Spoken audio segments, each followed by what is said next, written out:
Oh my god, wait. This is not straight. Hello, everybody. I'm going to be a little low energy today. I'm going to be honest. But I really want to get an episode out today. And what I thought of doing today was I wanted to talk about how people should structure their time and how we are letting time waste. But then I started reading this book called Atomic Habits, and it doesn't really delve deep into this idea, but it talks about the importance of getting bored, the importance of sitting with yourself and sitting with your own thoughts.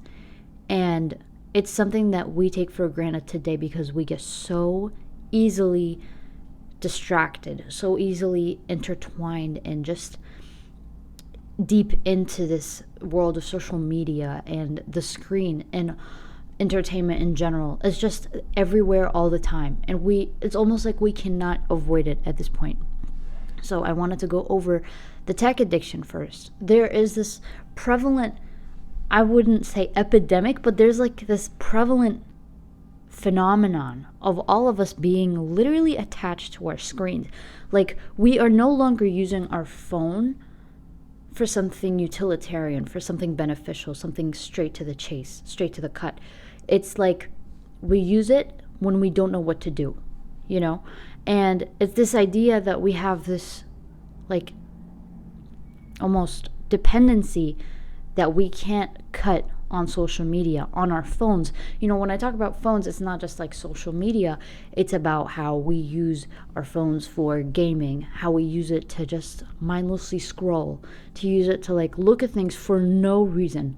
Literally, like articles and things like that, gossip. There's just like no reason to use it. And a lot of people have Snapchat. I deleted it a while back because I felt like it was one of literally the worst social media ideas ever known to man. But people seem hooked to it. I don't even know. People use it to like see what's going on in other people's day. And what people post on that is like so mundane and brain numbing. Like, people will post about what they had for breakfast. How does knowing what someone had for breakfast help me in my life? You know, getting ideas, sure, but it's just like we use it so mindlessly. And we just like, we're so dumbfoundedly dependent on this thing that doesn't even benefit us in any way. I love how I said I'm gonna be low energy, and then I got so passionate in like less than 3 minutes. Okay, I also wanted to talk about how when we use social media, it's almost like we go into automatic mode. We go into a mode where we stop thinking. You know how when we open up Instagram, for example, we start scrolling. We go down the rabbit hole of posts and media and content that we don't even like think about. We don't even take a moment to like watch and think and just ponder. We don't take a minute to like visualize and speak with our brain, speak with our thoughts, you know? And it can get so dangerous because you start to kind of stop living. I don't know if that makes sense. It's like when you're scrolling for so long, you're no longer like, you're just existing, but you're not living. Like, you're there, but your brain isn't there. It's like your brain is shutting off. And that's something I noticed when I scroll. It's like my brain is taking like some time off.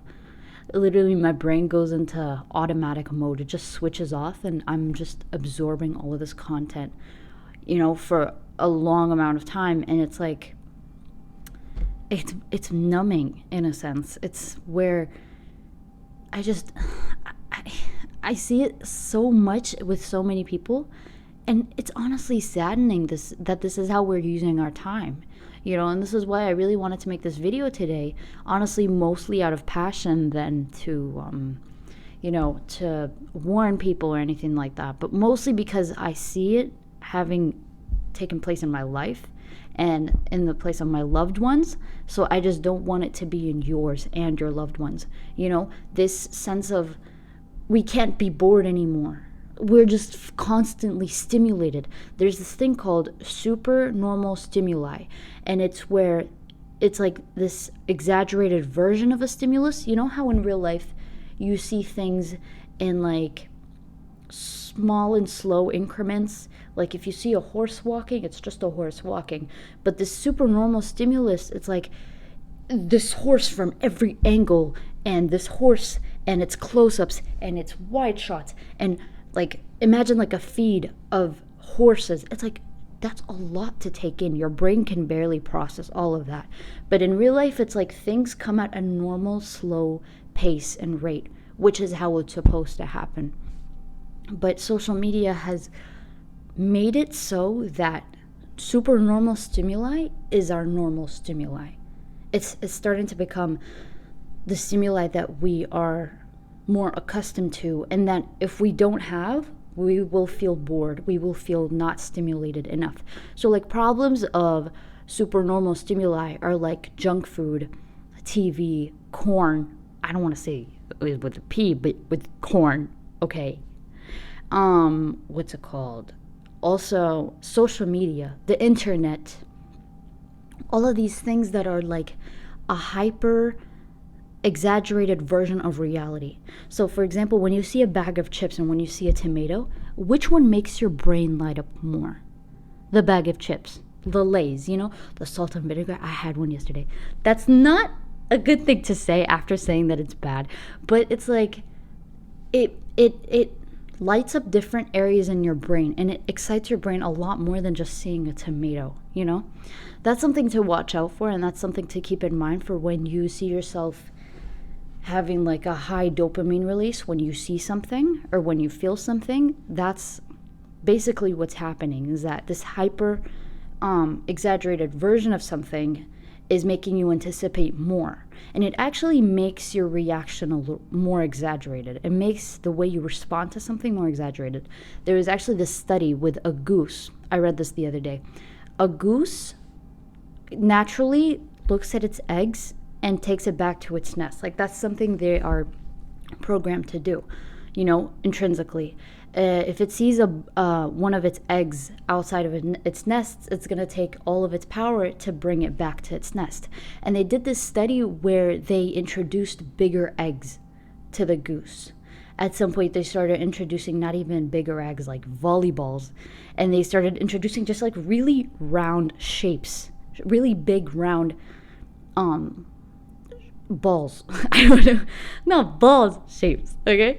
They started introducing it to its environment, and this goose tried all of its it took all of its God-given energy to bring that rounded object back to its nest.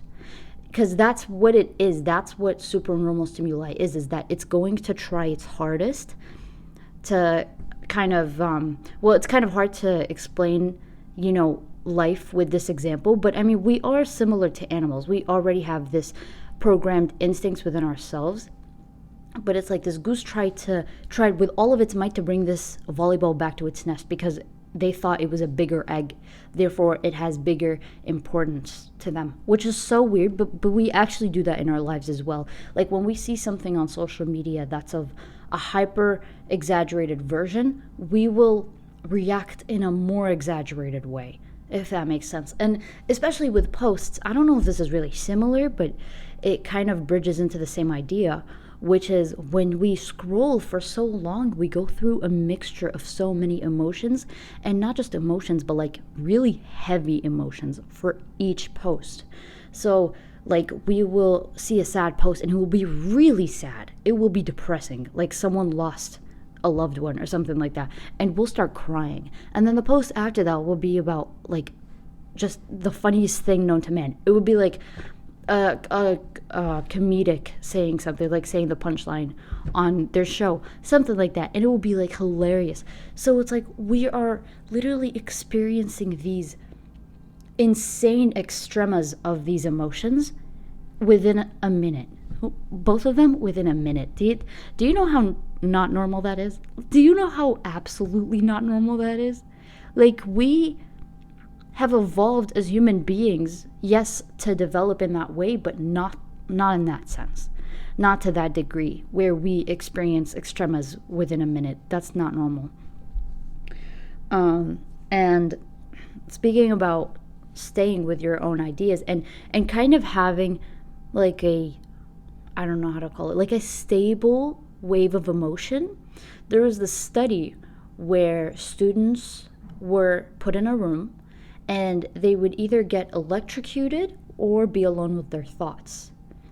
And a majority of the students chose to get electrocuted than to sit alone with their own thoughts. No, I need to stay a minute silent so that I can sit and really soak in your brain to understand. People would rather get electrocuted than sit alone with their own thoughts. I don't know if that's something with this generation or just because we're so in need of this stimuli where we need to feel something. But that's freaking crazy. That's not normal. Imagine if you asked a caveman, hey, would you rather get electrocuted or just sit still? What do you think? They're chasing survival. They want to survive. Imagine if you asked them that. I don't know. That's just something that I think is not normal. And I honestly see that all the time, every day. And it's become so normalized where we can't sit with our thoughts, but we have to be stimulated 24/7. When we're sitting in the living room, we have to turn the TV on. When we're sitting in our bedrooms before sleep, we have to scroll or we have to message someone. We just have to be doing something 24/7. Otherwise, we're going to think that we're not being productive. And that's, I think, one of the biggest myths known to man is that you have to be doing something to be productive. When I honestly think that it's the exact opposite. Is when you fill your time, when you fill your day with bits and pieces of doing nothing, these dedicated time pockets within the day of sitting still and doing nothing. Now you may be thinking what am I going to do in that time? Exactly, nothing. No, you're just going to be sitting still for 5 minutes even. Program it in your day to sit 5 minutes every single day, several times a day. To sit and do nothing. Just do absolutely nothing. You will see your mind actually wander to certain thoughts, and that's fine. But it also exposes how your brain is, how it works, and what it's composed of. There are things that my mind wander to sometimes, and I'll be like, I didn't know that idea held such a majority, such a big space in my brain.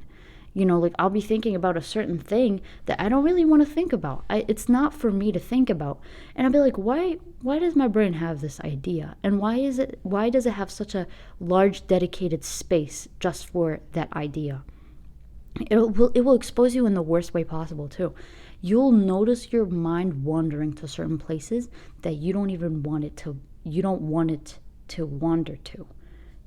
So notice where your mind naturally wanders. That's the thing that I really wanted to drive home. And I think this helps you because it makes you realize what your subconscious values. It makes you realize what your energy, where your energy goes to.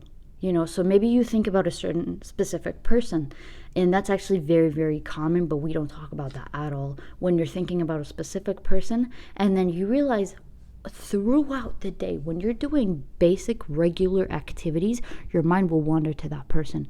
And it's but why? We don't even think to question it. We just try to ignore it because we think that if we cap it off, if we don't think about that idea or we make ourselves busy with something else, that idea will go away, but it will actually remain where it is.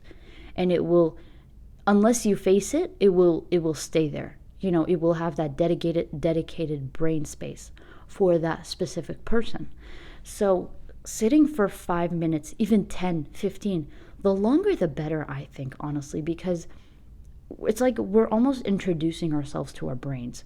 We don't even sit with our brains anymore and just have a conversation with ourselves. Because I notice myself that when I sit for 5 minutes doing absolutely nothing, it'll be not just one voice, it'll be two voices in my head, thinking and talking and expressing what is happening with the brain. Why am I thinking about this specific thing? Oh, well, I think it's because of ABC. It's literally, it becomes a conversation where honestly, it would make a really interesting podcast if I just had a conversation with myself. But honestly, this is what it is. I'm already doing that. But it's interesting how we don't even know our brain, you know? And we've gotten so used to stimuli that, sometimes when I'm making these podcast episodes, I'm scared of little time fragments, like fragments where I don't say anything. It's kind of complete silence. But at the same time, I intentionally do that. I want to do it more in the future. Maybe I'm a little bit scared right now because it doesn't make well for people with short attention spans, and that's mostly my audience. But I want to incorporate it more for my audience. These fragments of silence, because we don't even realize how much we're attracted to noise. We're attracted to sounds. We're attracted to something filling up time 24/7, that silence feels uncomfortable at this point. Like we don't even sit and do nothing anymore. Like time has to be filled with something. But the question is why? Who are you lying to? You're lying to yourself if you think that being productive is filling your time with a billion things a day. Because that's not what productivity is. Productivity is having a plan, having a goal, and then reaching that goal, reaching that plan with your sanity intact. That's the key point that I think many people don't know, is like your sanity has to stay. It shouldn't go in the process. And that comes with silence. That comes with peace. That comes with sitting with yourself and being darn uncomfortable if it does. No one cares. Being uncomfortable with sitting with yourself and facing your thoughts, facing your brain. Because it makes me think that in the past, in the time of Rasul sallallahu alayhi wasallam, in the time of the Messenger sallallahu alayhi wasallam, why were people so able to memorize the Quran so easily? Why were they just, if they heard something, that's it, it's stuck to their brain. If they heard a verse, that's it. They know they can recite that verse a week from that time. And it's like, why is that the case and not the case now? Because honest to God, we need that skill more than ever in this time, in this age that we're in. It's because we have our brain full, and just full to the brim with so many stupid, tedious stuff. We don't even realize how tedious it is. We kind of match importance to things that, if you really think about, have no importance whatsoever and should not have importance whatsoever. You think it's important? It probably isn't. That's why you need to sit with yourself and see what your brain has, what it's composed of, because it might be filled with absolute junk, and you're allowing it. You're like, it's fine. It's like, it's whatever, but it's not. It's literally, your brain is your home. In essence, if you think about it, it's your home, and what you fill with it has to be so precious. And yeah, don't get me wrong, when you learn new things, your brain does create more neurons, and therefore it does make more space. But you want that stuff to be valuable. You want it to be important. You don't want it to be filled with junk, because what are you going to do with it? You need to optimize your space. We always talk about optimization in engineering. We talk about how it's the most important thing when you want to construct a system or something like that. Optimization is the most important thing. But when it comes to ourselves, when it comes to our brains and what we allow into our lives, it's like that doesn't even matter. But that's literally the thing that matters most, is what we allow into our lives, what we allow into our brains. And so with this mindless scrolling, it's like you're given this gift of your brain. You're given this gift of being able to memorize, being able to think, being able to sit with yourself and ponder. And then you just like let that go by scrolling. By scrolling, you're seeing all of these people's lives, and you're seeing what's going on in theirs and what's happening and everything that's happening around you, but you don't even sit and think about it. You don't even sit and think about yours. You're wasting it on other people's lives, and that's a little exaggerated, but once it starts to compound, and once it starts to aggregate all of these times spent scrolling and watching other people's lives, it's like, okay, but what are you doing with yours? You know? That's something that I think I really see a lot, and it like frustrates me a lot, because we could have so many talented people. We could have so many, we could have people that have so much potential in store. They have so much potential to go to insane places in life, but they spend that time scrolling. And bro, I'm emotional because my period is coming, but I want this raw footage to be unedited and uncut, because I want to drive home the fact that what we're doing is not normal. I don't care whoever says that wasting your time, wasting a lot of time every single day is normal, because it isn't. It's something that's honestly a serious damage to our society. And especially this is coming from like a more personal standpoint, because I care more about the ummah than I care about the entire population. You know, I care more about my Muslim brothers and sisters. And it's like I'm seeing all of, especially my Muslim sisters, you know, fall into this trap of scrolling and seeing all of these beautiful women, you know? And it's like they can get attached to that, and they let that seep into their subconscious, and that's what they start to think about when they're not scrolling. You know, that's what they start to believe, is like they're not beautiful enough. It's like just little things like that, and that's not only with my Muslim sisters, but I can't even begin to imagine what it's like for my Muslim brothers. You know, it's different. And it's honestly not just for the ummah, but that's the population, that's the group of people that I care about most. You know, it's for everybody that has absolute infinite potential, but they choose to waste it away every single day scrolling. I don't know, that's just something that was on my mind, and I did not think I would get emotional, but I did. I really get emotional at this stuff, because I've been trying to get my life together recently. And by getting my life together, I mean it in a very cute way. I don't mean it in a way where some people are trying to get sober and they actually have like really hard problems. No, I'm just talking about like little pockets of time in my day that I'm not taking advantage of.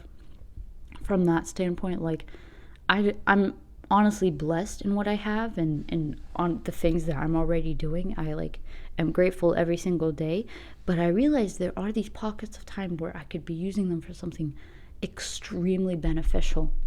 And the way to get to that is to sit with yourself in silence, because when you're understimulated, right, being in the state of almost no stimulation when you're with yourself, it makes you see the things that are important but can seem mundane, like reading Quran or memorizing Quran or doing something that beneficial with your time. To that extent, that can start to seem stimulating.